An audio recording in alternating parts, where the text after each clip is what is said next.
honrosos que se le pueden dar, tanto a este lugar como a cualquier otro en donde se predica la palabra de Dios, en donde se busca el rostro de Dios, en donde se le da al Señor la debida honra. Y pues estamos en un tiempo muy fértil, muy apropiado para nosotros esforzarnos porque la palabra que Dios nos dirige hoy quede, no solamente sea escuchada, sino que quede en nuestros corazones y que nosotros tratemos de evidenciarla mediante nuestra manera de vivir. Gloria a Dios, que siempre va a requerir un esfuerzo, siempre va a requerir que nos neguemos a nosotros mismos. Y pues Dios nos está concediendo precisamente este día con ese principal propósito. Decía nuestro hermano en un principio que va de por medio toda una eternidad. Y hay muchas puertas de escape a cada día todavía por donde el ser humano puede evadir esta responsabilidad que todos tenemos de ponernos a cuenta con nuestro Creador. Algunos pues suelen irse a diversos lugares de asueto, de recreo. Un compañero mío cumplió años el día de ayer y desde el viernes se tomó para irse por allá a hacer preparativos y todo eso. Y esa es una manera muy fácil, pero muy barata, muy corriente de tomar una puerta de escape incorrecta para evadir esta responsabilidad. Bueno, a pesar de todo, el Señor la está dando, pero va a llegar un tiempo en donde ya no habrá más oportunidades. Habrá un tiempo en que demos el último respiro y ya se terminó la oportunidad. O habrá un tiempo en donde el Señor Jesús llegue a este mundo por segunda y última vez a rendir cuentas, a pedir cuentas a la raza humana de la actitud, de la reacción, del comportamiento que tomó ante sus requerimientos. Y es ahí en donde la humanidad entera va a desear una puerta de escape, o mejor dicho, va a desear una oportunidad más, pero ya el paquete se habrá terminado. Como decían aquellos cines que en mi tiempo, yo pienso que a doña Luisa o a don Anciano les tocó ver los cines que iban a los ranchos por allá, ponían unas carpas y empezaban, pero antes de que empezara la función, me acuerdo que empezaba a decir el húngaro o aquellos que manejaban esos negocios, dice, vamos a dar inicio y el que se quedó, se quedó. Pues cuando venga el Señor Jesucristo, esto se va a cumplir fielmente. El que se fue, y el que se quedó, y ya no habrá más oportunidad. Estuvimos viendo por bastantes etapas la parábola de las 10 vírgenes, y vimos en su momento cómo cuando el esposo llegó a medianoche, entró con los que estaban preparados a las bodas. Ahí nos dice concretamente de las 5 vírgenes prudentes, dice, y se cerró la puerta. Esa cerrada de puerta es un momento crucial en la historia de la raza humana. Cuando se cierra la puerta y el autor es Dios, esa puerta ya no se abre.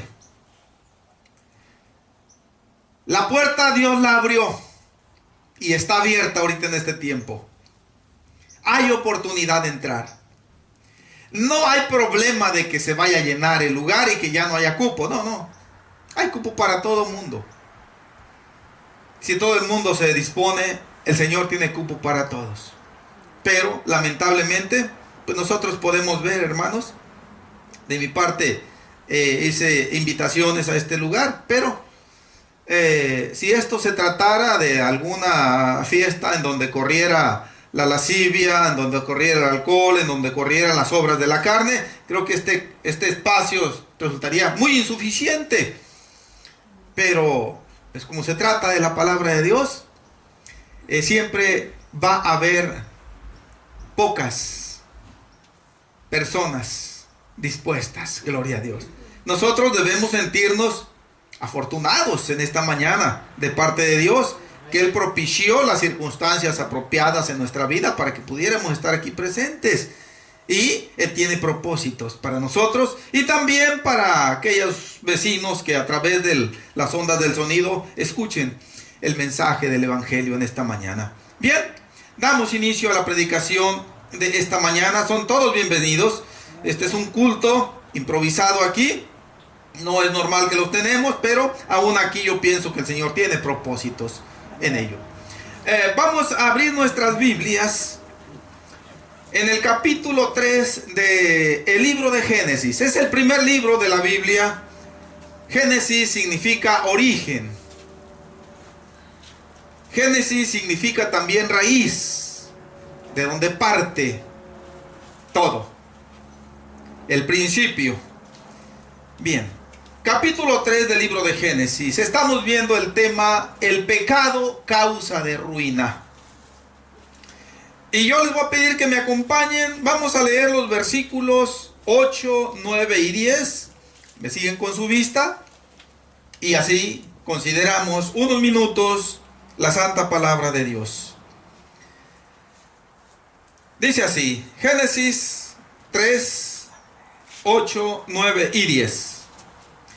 Y oyeron la voz de Jehová Dios que se paseaba en el huerto al aire del día. Y el hombre y su mujer se escondieron de la presencia de Jehová Dios entre los árboles del huerto. Mas Jehová Dios llamó al hombre y le dijo, ¿dónde estás tú? Y él respondió, oí tu voz en el huerto y tuve miedo, porque estaba desnudo y me escondí. Amén. Leímos Génesis 3, 8 al 10. Tomen su asiento y Dios sea quien les compense la reverencia a la santa palabra de Dios. En la predicación pasada, ya que estamos viendo este tema en etapas, en series, esta es la parte 10, si no estoy equivocado. Vimos el versículo 7 y vimos nosotros cómo empezó a desencadenarse una serie de acontecimientos trágicos una vez que Adán y Eva, o Eva y Adán, comieron del árbol que el Señor les había ordenado que no deberían comer, el árbol de la ciencia del bien y del mal. En primer lugar, dice que su entendimiento como que se corrió un telón delante de ellos y empezaron a percibir cosas extrañas que antes ellos no habían percibido. Para empezar, se dieron cuenta que estaban desnudos. Habían tenido, no sé cómo decirlo, la palabra de Dios no me da base para afirmar algo en concreto. Habían tenido años, quizá tuvieron siglos, quizás tuvieron más tiempo todavía de estar ellos viéndose desnudos, y era algo de lo más natural y no les causaba esto ninguna extrañeza, pero de pronto sí sintieron vergüenza. Fue una de las primeras consecuencias que sintieron en su humanidad. Su reacción muy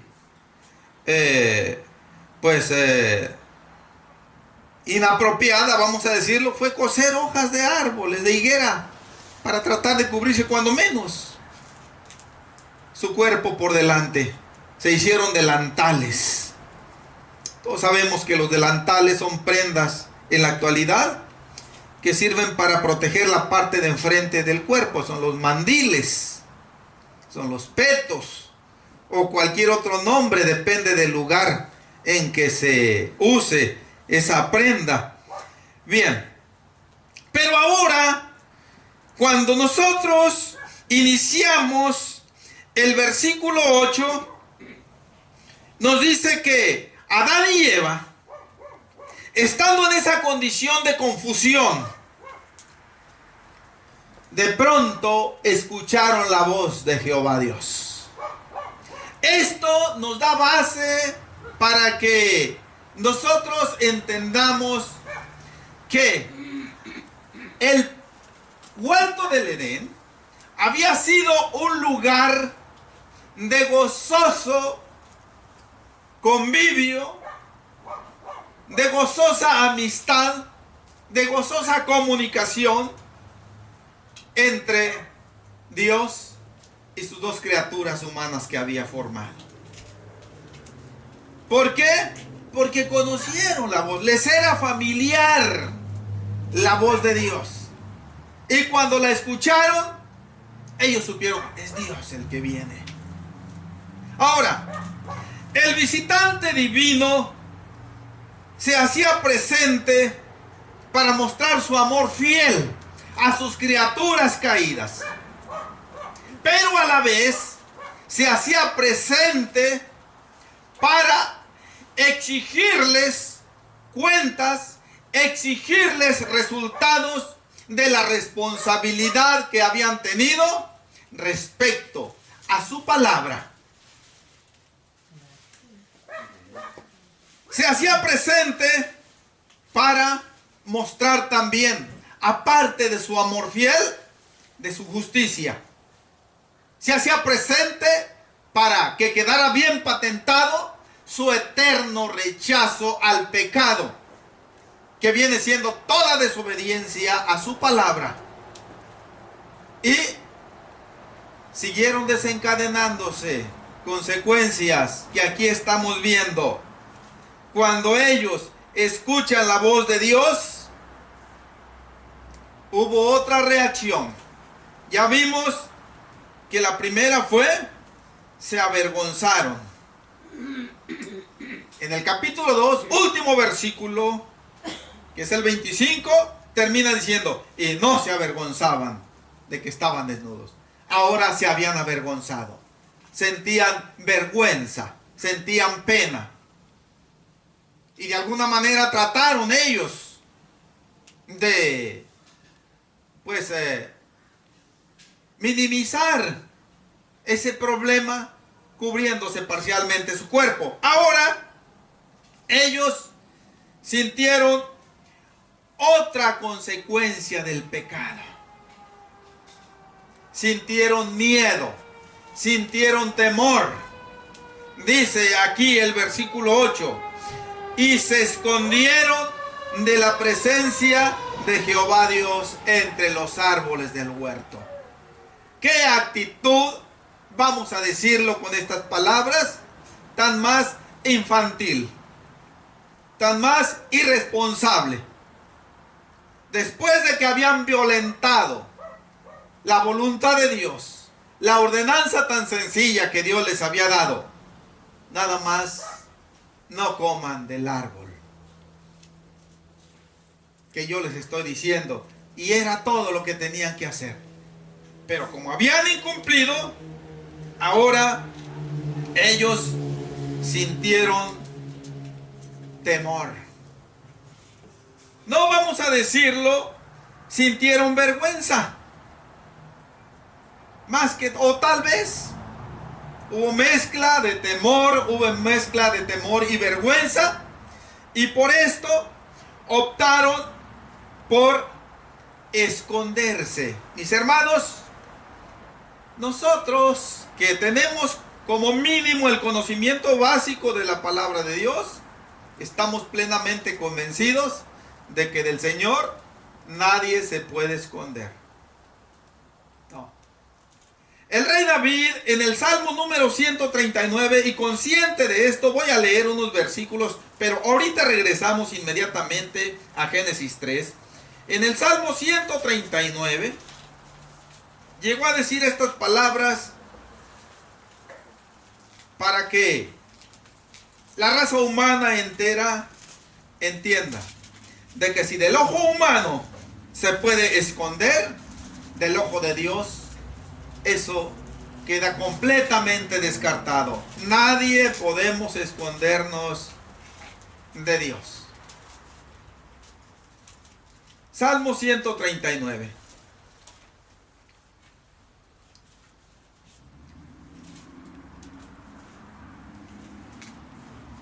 El versículo 15 en adelante nos dice así: no fue encubierto de ti mi cuerpo, bien que en oculto fui formado y entretejido en lo más profundo de la tierra. Mi embrión vieron tus ojos, y en tu libro estaban escritas todas aquellas cosas que fueron luego formadas, sin faltar una de ellas. Cuán preciosos me son, oh Dios, tus pensamientos, cuán grande la suma de ellos. Si los enumero, se multiplican más que la arena. Despierto y aún estoy contigo. De cierto, oh Dios, harás morir al impío. Ahora, aquí, si nos vemos un poquito más atrás, en el versículo 2, dice: tú has conocido mi sentarme y mi levantarme. Has entendido desde lejos mis pensamientos. Has escudriñado mi andar y mi reposo, y todos mis caminos te son conocidos. Pues aún no está la palabra en mi lengua, y he aquí, oh Jehová, tú la sabes toda. Detrás y delante me rodeaste, y sobre mí pusiste tu mano. Tal conocimiento es demasiado maravilloso para mí. Alto es, no lo puedo comprender. ¿A dónde me iré de tu espíritu? ¿Y a dónde huiré de tu presencia? Si subiere a los cielos, allí estás tú. Y si en el Seol hiciere mi estrado, he aquí, ahí tú estás. Si tomare las albas del alba, y habitare en el extremo del mar, aún ahí me guiará tu mano, y me asirá tu diestra. Si dijere, ciertamente las tinieblas me encubrirán, aún la noche resplandecerá alrededor de mí. Aún las tinieblas no encubren de ti, y la noche resplandece como el día. Lo mismo te son las tinieblas que la luz. Amén. Hasta ahí nada más. Ahora, con esto que hemos leído en las palabras del rey David, volviendo a Génesis capítulo 3, versículo 8, vemos que cuando el escritor bíblico dice: y se escondieron de la presencia de Jehová Dios entre los árboles del huerto, es un mensaje para nosotros. No es que Adán y Eva hayan quedado ocultos ante la vista de Dios. Es muy probable que ellos se agacharon lo más que pudieron.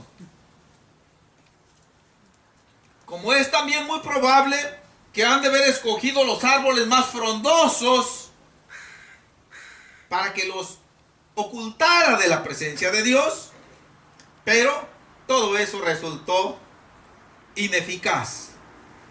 Pero esto, mis hermanos, es un mensaje hoy para nosotros. Lo ha sido a través de los siglos para la raza humana, pero hoy que el Señor nos puso en el terreno de la escena del mundo, ahora el mensaje es para nosotros.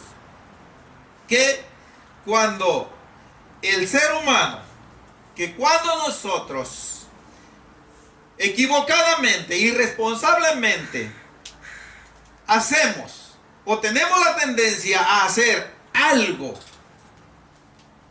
malo, tratamos de hacerlo clandestinamente, lo más escondido que se pueda, para que el ojo humano no nos vaya a ver, mucho menos para que la autoridad nos vaya a ver.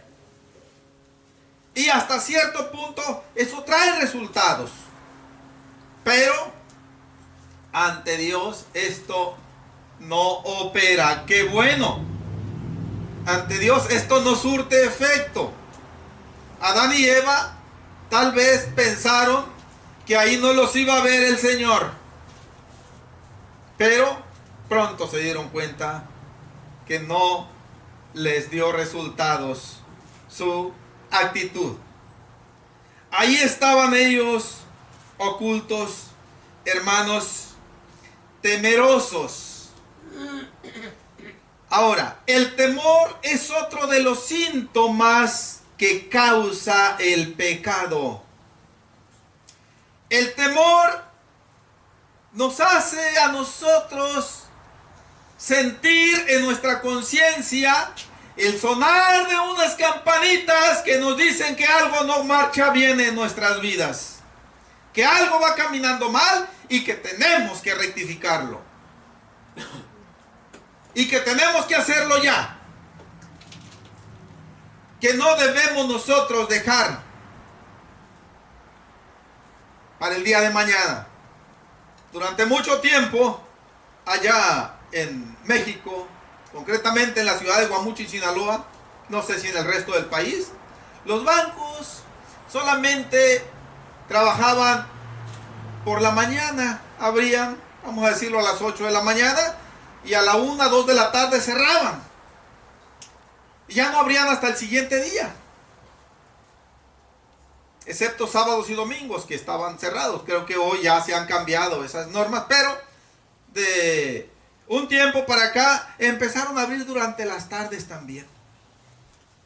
Y ponían un letrero ahí algunos bancos diciendo: no dejes para mañana lo que puedes hacer esta tarde. Diciéndole, ya está abierto el banco también por la tarde, ya puedes venir a hacer alguna operación, no hay necesidad de que lo dejes para mañana. Pues la palabra de Dios, Dios siempre va mucho más allá que las expectativas del ser humano. Dios dice, no dejes para mañana lo que puedes hacer, no esta tarde, sino hoy. Bien. Y ahí estaba el Señor presente, porque nos dice con toda claridad de la presencia de Jehová Dios entre los árboles del huerto. Aquella armonía, aquella fiesta que Adán y Eva habían sentido durante un largo tiempo en la convivencia con Dios, ahora se había vuelto un temor. Yo voy a decirlo un poco más allá. Habían sentido terror y eso los conducía a ocultarse en los árboles del huerto. Y ahí estaban escondidos. Algo que denota una situación terrible. Algo que denota una condición espiritual muy lamentable. Cuando antes ellos corrían gozosos cuando escuchaban la voz de Dios, ellos no corrían a esconderse. Ellos corrían a los brazos, vamos a decirlo de una manera figurada, ilustrativa. Corrían y se arrojaban en los brazos de su Creador, porque ellos sentían esa fuente de calor, de protección, de confianza ahí, y ahora ellos estaban tomando una decisión diametralmente opuesta. Corrieron de la presencia lo más lejos que le fuera posible y de paso a ocultarse. Ahí estaba esa lamentable escena en el huerto del Edén, completamente, ahora sí, distorsionada en comparación de cómo había sido antes. Hermanos, esto nos dice también otro mensaje espiritual, que el ser humano, por su iniciativa, regularmente nunca va a buscar amistarse con Dios. Siempre, y aquí lo tenemos nosotros desde el principio, es Dios el que ha tomado la iniciativa de buscar a sus criaturas caídas, a sus criaturas falibles, de atraerlas, de acercarlas a Él, porque Él sabe que si Él no lo hace, completamente perdidos estamos todos. Y ahí estaba Él, acercándose a ellos, dándoles la oportunidad de volverse. Yo he dicho en diferentes predicaciones, mis hermanos, a los que, por la gracia misericordiosa de Dios, hemos descendido a las aguas del bautismo, de acuerdo a lo que nos dice la palabra de Dios. Ahí tenemos, por ejemplo, en Marcos 16:16, el que creyere y fuere bautizado será salvo, mas el que no creyere será condenado. Hechos 2:38, arrepentíos y bautícese cada uno de vosotros en el nombre de Jesucristo para perdón de los pecados y recibiréis el don del Espíritu Santo. Bien, cuando el hombre o la mujer, conscientes ya de discernir entre el bien y el mal, en otras palabras, que ya nos hemos enlodado con el pecado, cuando nos arrepentimos y descendimos a las aguas del bautismo, cuando nuestro cuerpo queda completamente sumergido bajo las aguas, sea un río, sea un mar, sea una laguna, sea una pila bautismal, no sé, lo que sea, pero que quede completamente sumergido el cuerpo, porque eso significa la palabra bautismo. Es sumergir completamente un cuerpo sólido en un líquido. Y cuando ese cuerpo está completamente sumergido bajo las aguas, y el ministro, el pastor o aquel vaso humano que Dios haya autorizado y usado para bautizar a una persona convertida, invoca el santo nombre de Jesucristo, esos pecados ahí quedan borrados, se disuelven completamente. Y cuando la persona emerge nuevamente a la superficie del agua, sale completamente santificada por Dios. Los pecados ahí se quedaron. Esto es algo que no se puede probar mediante métodos científicos. Esta es otra puerta de escape para aquellos que no quieren afrontar puntualmente la responsabilidad de su Creador. ¿Y cómo puedes probarme de que tus pecados fueron perdonados? Me la ponen buena. Está difícil. Y yo puedo decirlo, está imposible, no te lo puedo comprobar mediante métodos científicos. Los pecados no se pueden ver, pero sí es algo que se puede sentir, y que al final de los tiempos la evidencia se va a resentir por toda una eternidad. Bien, pero a la vez de que es algo difícil y de que es algo imposible de comprobar, hermanos, hay un método que Dios puso para que se comprobara que esto es una realidad contundente. Y la razón que los cristianos aducimos es porque salió de la boca de Dios. Por eso es cierto. Por eso es que para nosotros no se pone absolutamente en tela de duda estas afirmaciones divinas. Entonces, ¿a dónde quiere ir el predicador más allá? Yo he dicho que ciertamente nosotros salimos limpios de las pilas del bautismo. Y ahí es sí, como alguien me ha tocado escucharlo, si me da un ataque cardíaco inmediatamente saliendo, yo me voy al cielo. Sí. O como alguien dijo, si atravesar la calle y me atropella un carro y me mata, me voy al cielo. Pero regularmente no pasa esto. Salimos de las aguas del bautismo, nos quitamos la ropa mojada, nos ponemos la ropa apropiada, sequecita, y continuamos nosotros en el camino de la vida. Al cabo de algunos minutos, de algunas horas o al día siguiente, ¡pum!, le fallamos al Señor. Pecamos contra Dios. ¿Cómo? Hay muchas maneras de hacerlo. Echamos alguna mentira, máxime esas que están de moda, esas mentiras piadosas, esas mentiras chistositas. O por ahí tuvimos una discusión y dijimos alguna palabra que ofendió a Dios. Antes de ofender al prójimo, ofendemos a Dios. Y otra vez nos ensuciamos con el pecado. Si en el primer pecado que cometemos, después de habernos bautizado, después de que Dios nos ha perdonado y nos ha santificado, ya no tuviéramos remedio, hermanos, nadie pudiera ser salvo. Todos quedáramos eliminados de la carrera. Muy pronto.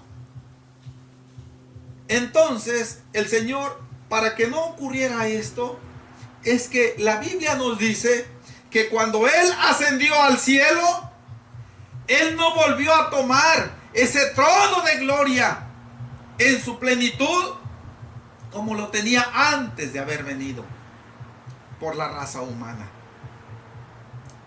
Nos dice ilustrativamente, para que nosotros lo entendamos en nuestra dimensión humana, que Él se sentó a la diestra del poder de Dios.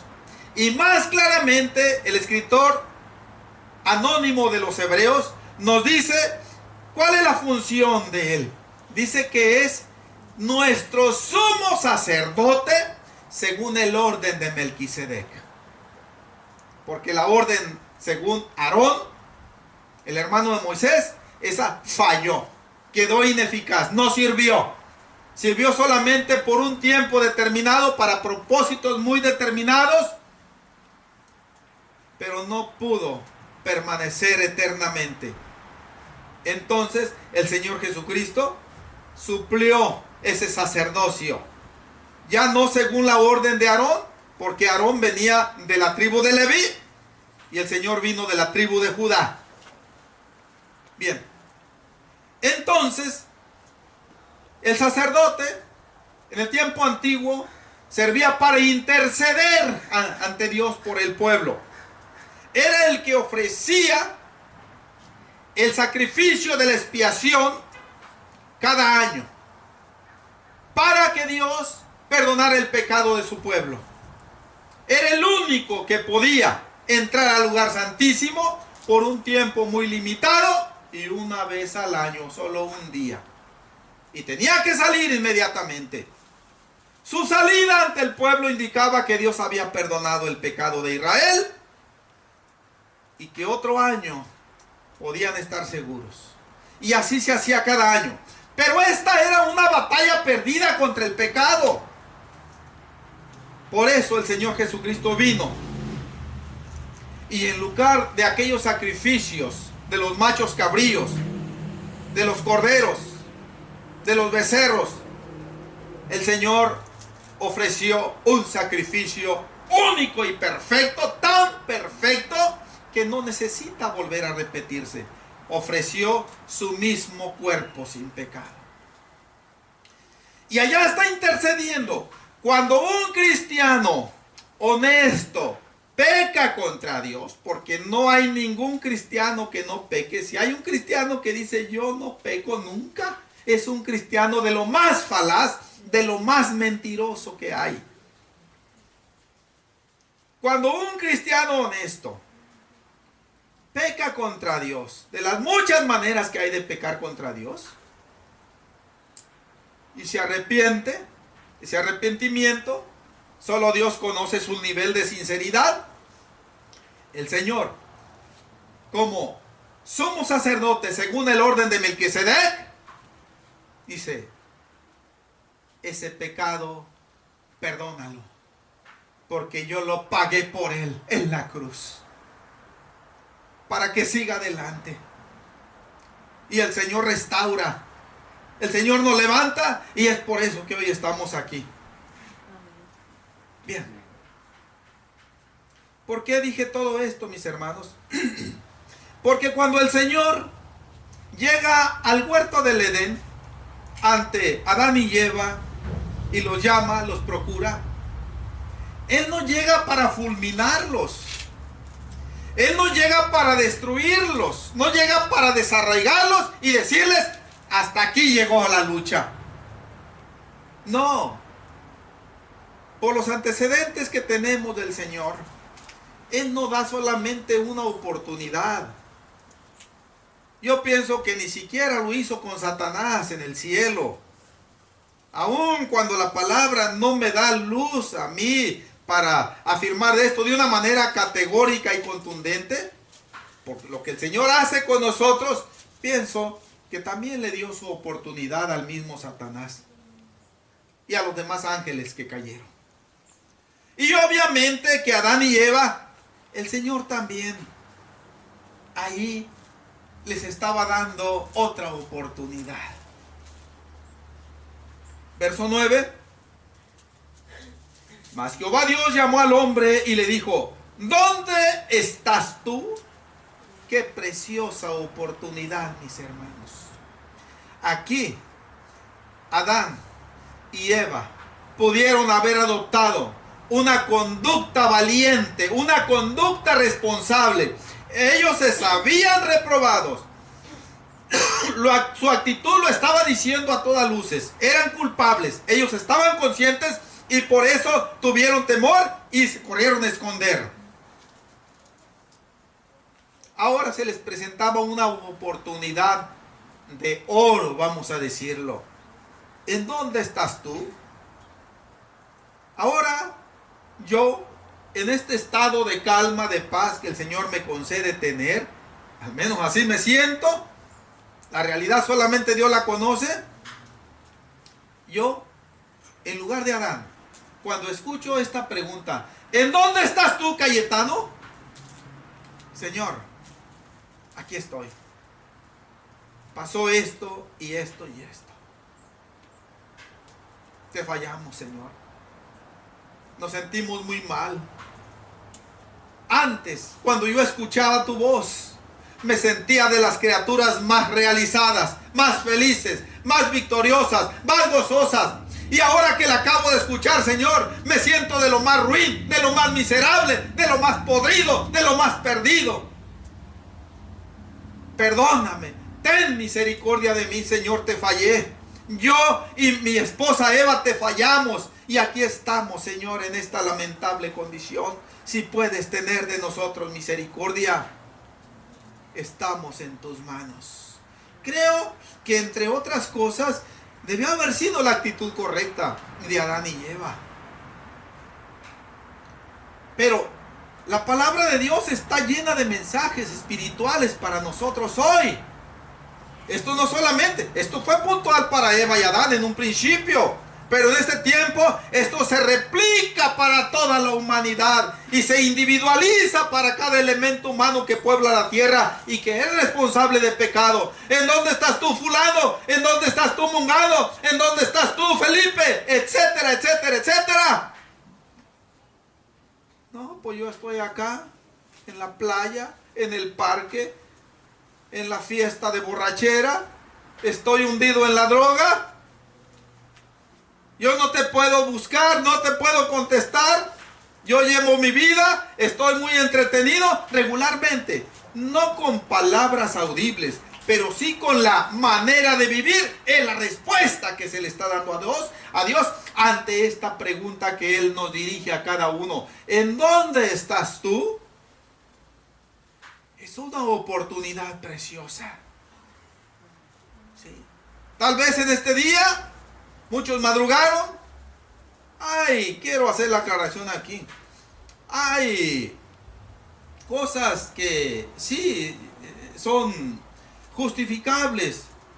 El ir a visitar a un familiar enfermo, Ir a visitar a un familiar que vive lejos y que pues se aprovecha el fin de semana para ir. Máxime cuando hace mucho tiempo que no se visita, y si se encuentra en una necesidad, en un estado de enfermedad o de tragedia, bueno, hermanos, está correcto.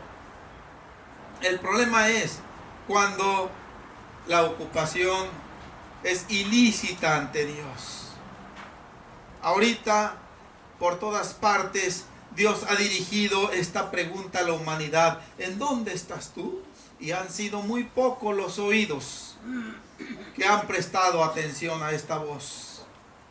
Yo dije, bueno, a pesar de todo, hay puertas de escape.